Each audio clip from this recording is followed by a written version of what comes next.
Are you on the fence about whether to start therapy or not? My name is Herb Cohen, and welcome to my YouTube channel.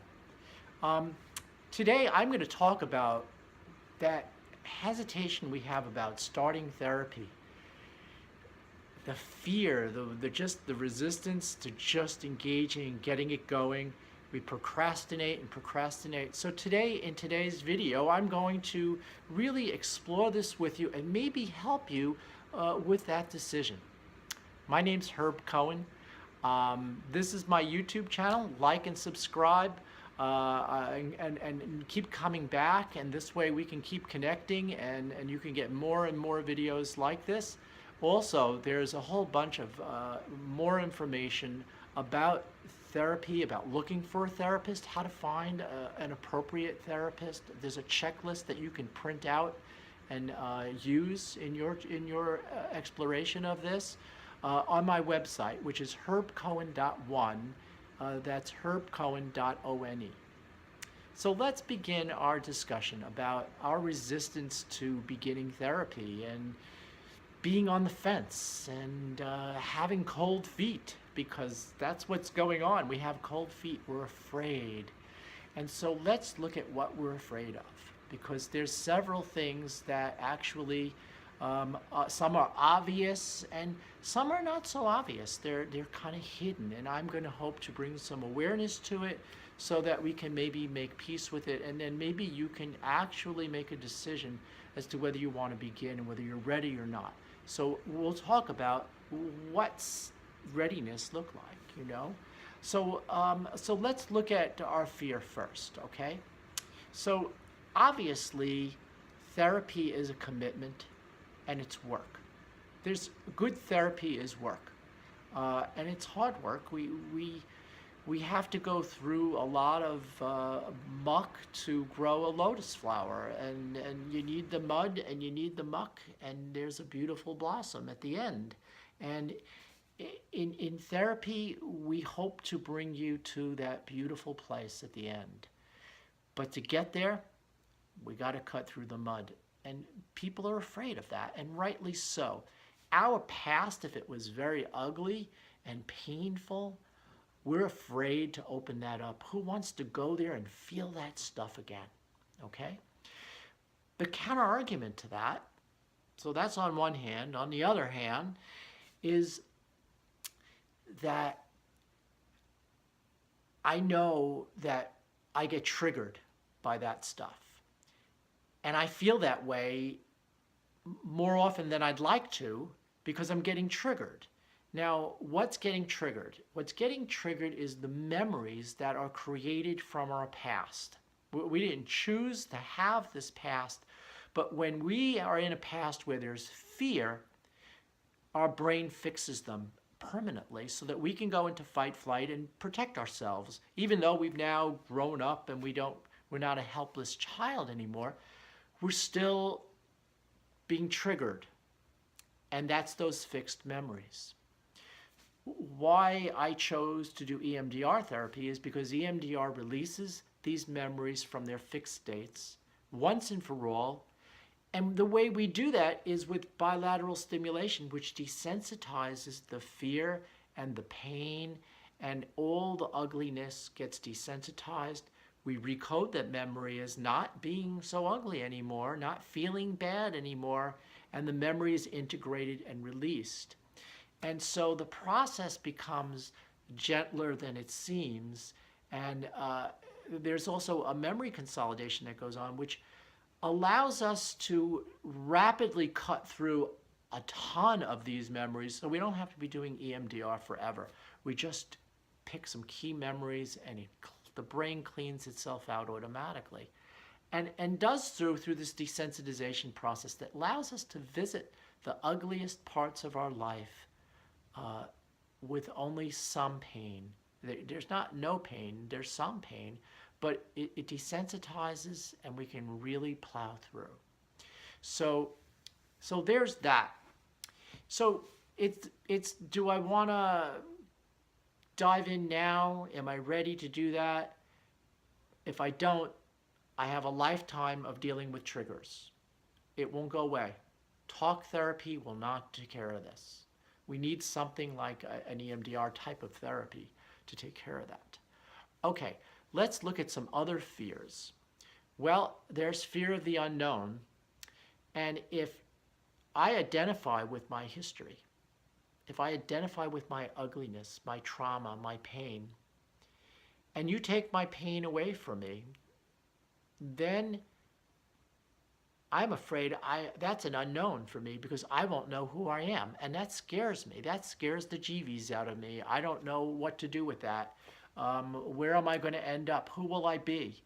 I'm afraid of losing that because that's all I know. I don't know anything else. Even though I hate the states that I'm in, I'm afraid to let go of that because I don't know what I'm trading it in for. Well, I don't want to keep you in mystery because if that's what's keeping you out of therapy, we can answer this right now. It's true that when we remove all the links to your past that you're connected to, not by choice, but through that process of letting go, and we let go and we disconnect from our pain and suffering that we've identified with, who are we? We're going to have this big hole where all those feelings were, where all that shame was, all that I hate myself stuff that you know so well is going to be empty. It's going to be gone. There's going to be a state of emptiness, temporary state of emptiness, because we're going to fill the hole in. And I'll tell you where we're going. We're going to love. I am love. That's where we're going. It's no secret. This is where you're going. I can tell you right now that when we disidentify with our trauma, we find out who we truly are. And who we truly are is a state of love, and you will discover that. And let me tell you, the way that feels compared to the ugliness of my trauma, no comparison.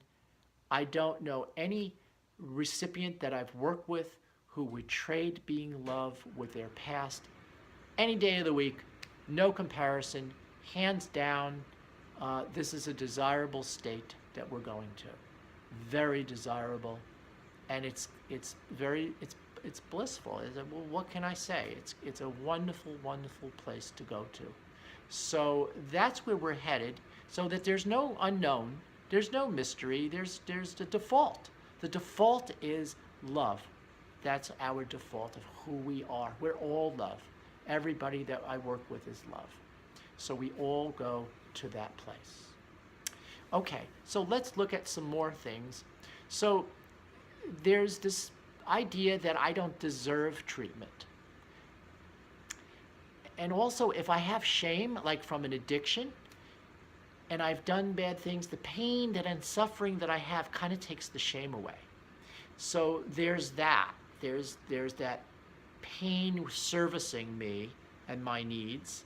And then there's, well, I'm not deserving.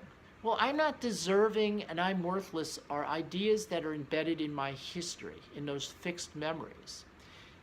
That's not who I am. That's a lie that gets uncovered when we do EMDR. We discover, my gosh, I am worthy. And if I'm loved, my gosh, I'm certainly worthy of that. So the unworthiness is this ideas, this misinformation that we mistake for reality because of what happened to us.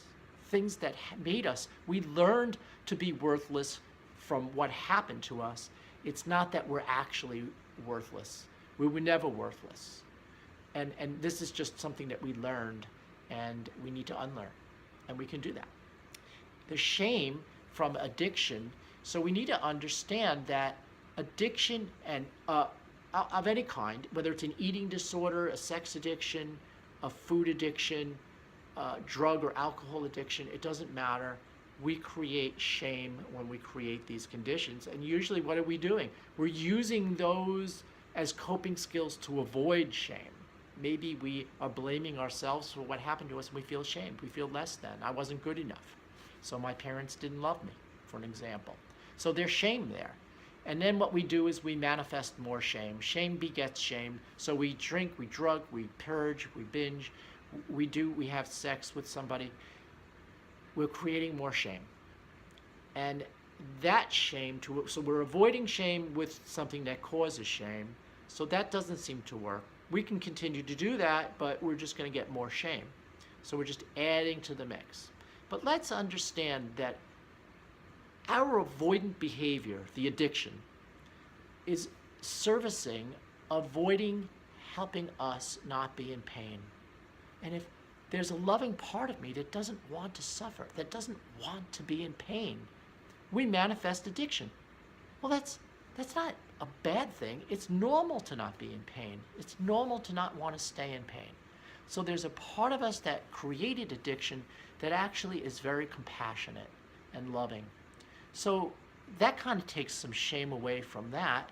And if we can treat the underlying shame and we take away all the pain and suffering, there's nothing to avoid. So we don't need avoidant behavior anymore. It need not exist anymore. And so you can see that this also seems to fall apart when we explore it a little deeper. Okay? So I've given you a whole bunch of reasons to think about while you're on the fence.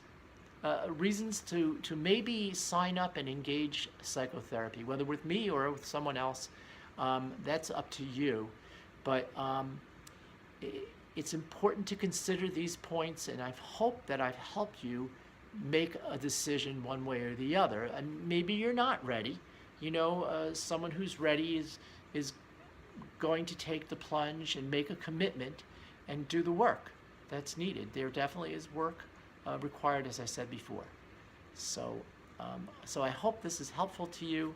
And if it was, give me a like, sign up, you know, and I'll see you again soon as I'm going to continue to produce these videos. So stay tuned and follow me on YouTube and check out my website, herbcohen.one.